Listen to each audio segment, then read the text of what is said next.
So, ito yung ating harvest today. Gulay, talong, sili, talbos ng kangkong at kamote. Ayan.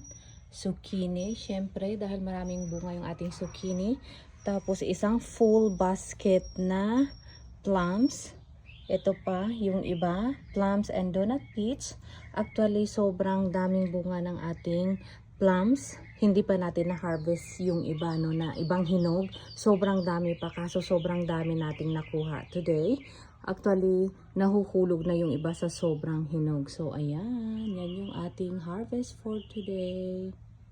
Hello, good morning. So, ngayon ay actually 10 a.m. na. So, since magluluto tayo ng ating lunch, kaya ngayon mag-harvest tayo ng ating gulay para pang sahog natin. Kasi nga, meron kaming leftover na pritong isda. Kaya, ayun, lalagyan natin ng gulay. Pero, syempre, i-harvest na din natin yung ating mga gulay na pwede nang i-harvest. Ano, otherwise, baka tumanda at hindi natin mapakinabangan. So, let's go at mag-harvest tayo ulit. So, ayan. Meron akong basket. Actually, medyo malaki na yung basket ko ngayon. Ayan, pamana ni Inday bago sila nag-move sa Washington. So, tara na. So, ayan. Yung zucchini natin ang marami. Ayan. Ikutin lang to eh. Ayan, medyo basa kasi open yung ating sprinkler. So, ayan.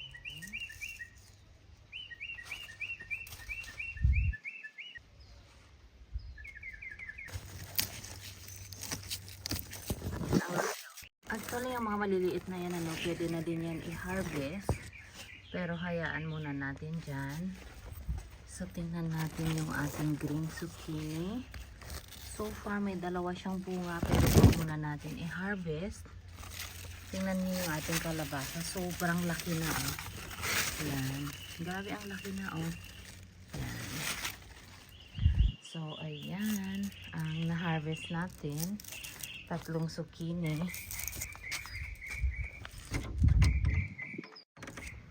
Kaya ngayon mag-harvest naman tayo sa iba. So ngayon kailangan natin i-harvest yung ating talong, ano, kasi ang dami na. Ayan. See, ang lalaki, oh. Yun, oh, ang laki.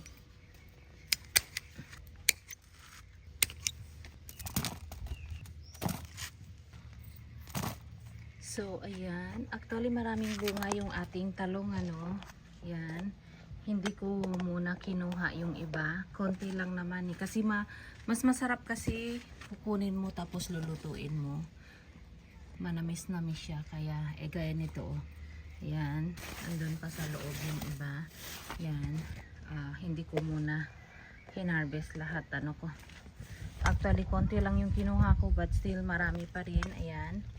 Para sa susunod, saka na natin i-harvest paglutuin natin. So, ayan. Kuha tayo ulit ng ating sili.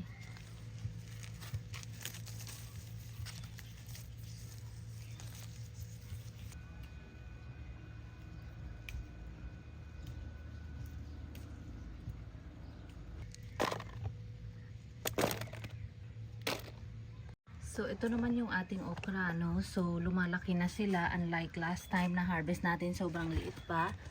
So, ayan yung kanyang mga bunga. Ayan. Tapos, ayan. So, hindi ko muna siya kukunin kasi medyo maliit pa, no? So, ayan. Tapos, yan na yung ating mga kamatis. So, may bunga na din siya, no? Ayan.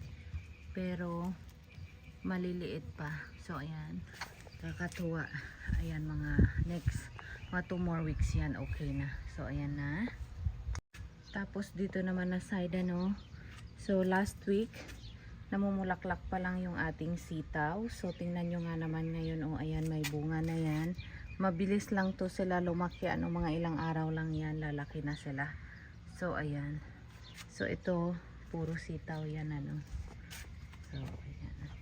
Tingnan nyo yung ating mga plums, o nahuhulog dahil overripe na, kaya kailangan natin mag-harvest ngayon. Ito, oh, yan, ang dami ng hinog.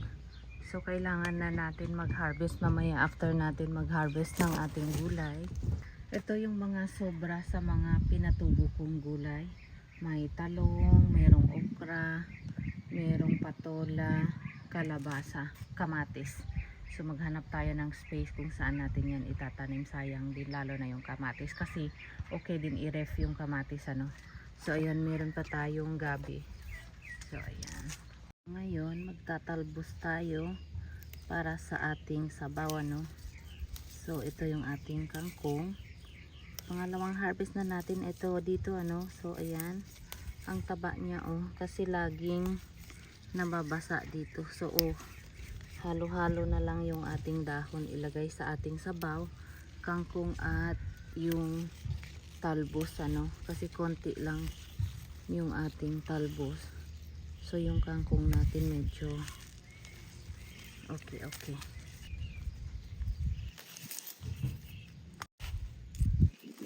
So yan yung ating broccoli o malalaki na sila, malapit-lapit na din yan magbunga ano. Tignan nyo oh, nakakatuwa yung ating cherry tomato. Yan, marami na siyang bunga actually. Yan, pero green pa. So ayan. Tapos dito naman na side yung ating donut peach. Actually hinog na yung iba, medyo malambot na, so kailangan natin yan i-harvest ano. So ayan, kaya marami-rami tayong fruits ngayon. So ito, wala pang bunga. Ayan, yan yung ating kalabasa.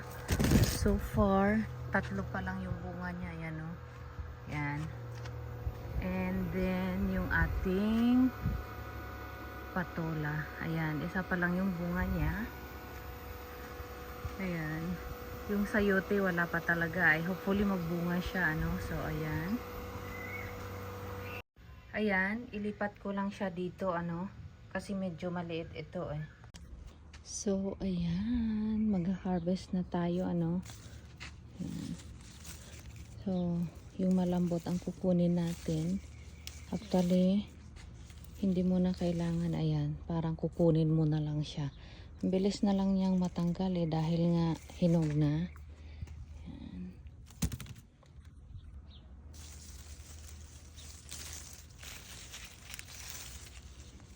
Sobrang lambot na niya oh. Pag medyo hindi mo mahugot, yan, hindi pa pwede. Pero pag ayan ito, yan. Oh, ayun, nahulog. Yan.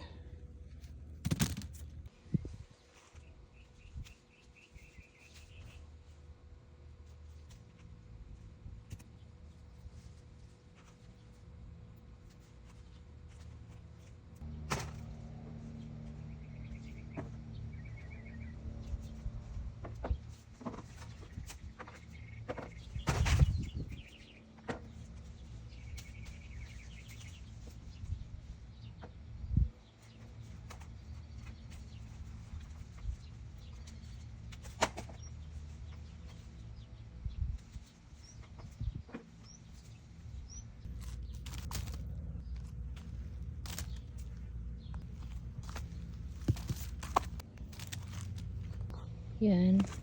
Puno na yung ating lagayan, ano. Yan. Hindi pa tayo tapos mag-harvest. Yan, sobrang dami na. Pero kailangan natin kunin dahil baka masira. So, masarap yan ilagay sa ref at kainin na malamig, ano. Yan, marami-rami pa, ano. So, kailangan natin makuha yung nasa taas. So, ayan. So, ayan. Punong-puno na, no? So, hindi ko na halos mabuhat sa sobrang bigat. Tapos, ayan, mga kinuha ko doon sa taas. Plus, ayun na nga, ayan. Marami-rami pa sa taas. Lalo na yung sa pinakataas. Super lalaki yung mga nandun, ano? So, hindi ko na makuha sa sobrang dami. Maybe bukas mag-harvest tayo ulit. So sa ngayon, ito muna, ano, kasi mag-harvest pa tayo nung isang putas natin. So, ito yung ating donut peach, oh. Ayan, grabe ang daming bunga kahit konti lang yung puno niya or maliit lang, ano. So, pipiliin lang natin yung medyo malambot. Ayun, pwede nang i-harvest.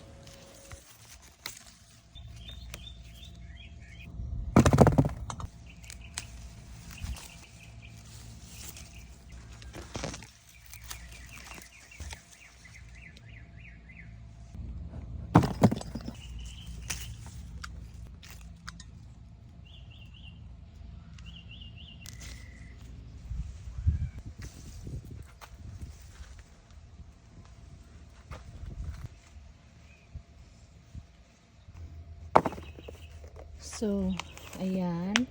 So, yung iba, hindi pa masyadong hinog. So, hayaan muna natin. So, mga next week ito, no? Or ngayong weekend na, ayan, marami ng hinog. So, ayan. Yung ating donut peach. Ito yung ating harvest. Meron tayong gulay at meron tayong prutas. O, diba? Sobrang dami. So, ito yung ating plums and donut peach. So, ayan. Oh, freshly harvest from our garden. Oh, diba? Grabe ang dami nating prutas. Ayan, meron tayong donut peach, meron tayong plums, meron din tayong gulay. Sakto pang ulam yung ibang gulay natin, pero yung zucchini pang dinner natin. So, ayan. Ito yung ating freshly picked from our garden. O, diba? San ka pa? All organic. May gulay na, may prutas pa. So, yun lang. Happy gardening! So, ito talaga ang kagandahan pag meron kang tanim, ano. So, pag nagbunga na, ayan, anytime pwede ka nang mag-harvest as long as nag-start na silang magbunga. So, ayan. O, diba, marami na tayong supply. So, ito na yung ating ulam. Yan yung ating pritong talong. Bagoong syempre. At yan na yung ating sinabawan. Pritong isda, saka gulay. Tapos yung ating bagong harvest na gulay yan kanina. So, ayan. Ito yung ating lunch for today. Ayan, taog kaldero na naman ito dahil may bagoong. So, ayan, kain tayo.